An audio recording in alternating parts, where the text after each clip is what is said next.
العلم هو النور الهادي والمفتاح لكل الخير من يرد الله به خيرا. بسم اللہ الرحمن الرحیم.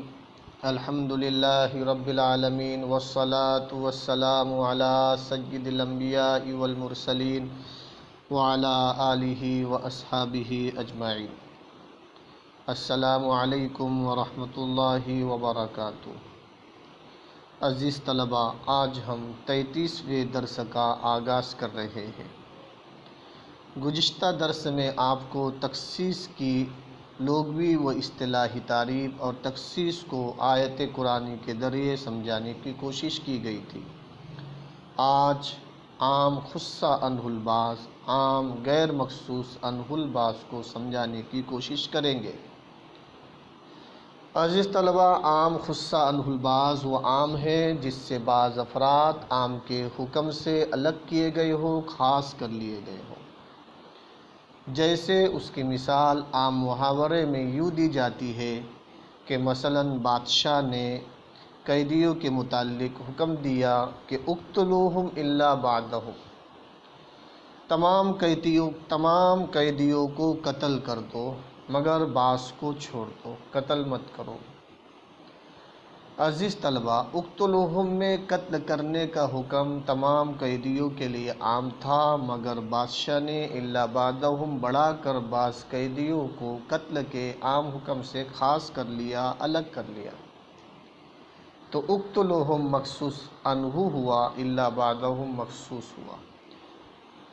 تو یہ ہوئی عام مخصوص عنہ البعض کی مثال اور اس کی تعریف. عزیز طلباء، اب سوال یہ پیدا ہوتا ہے کہ کتاب اللہ کے لفظ عام میں کون تخصیص کرے گا، کون مخصص ہوگا؟ جواب یہ ہے کہ کتاب اللہ کا لفظ عام قطعی ہوتا ہے، اس لیے اس کی تخصیص کرنے کے لیے بھی پاورفل دلیل قطعی کی ضرورت پڑے گی. تو وہ پاورفل دلیل مخصص 3 ہے. نمبر 1 آیت قرآنی، نمبر 2 حدیث مشہور یا متواتر، نمبر 3 اجماع. یہ تینوں دلائل قطعیہ مخصص ہوگے، خاص کرنے والے ہوگے، کیونکہ دلیل قطعی کو دلیل قطعی کے ذریعے خاص کر سکتے ہیں. عزیز طلباء، سب سے پہلے کتاب اللہ کے لفظ عام میں تخصیص آیت قرآنی سے ہوگی یا حدیث مشہور سے ہوگی یا اجماع سے ہوگی. اس کے بعد اب نمبر آئے گا خبر واحد اور قیاس کا.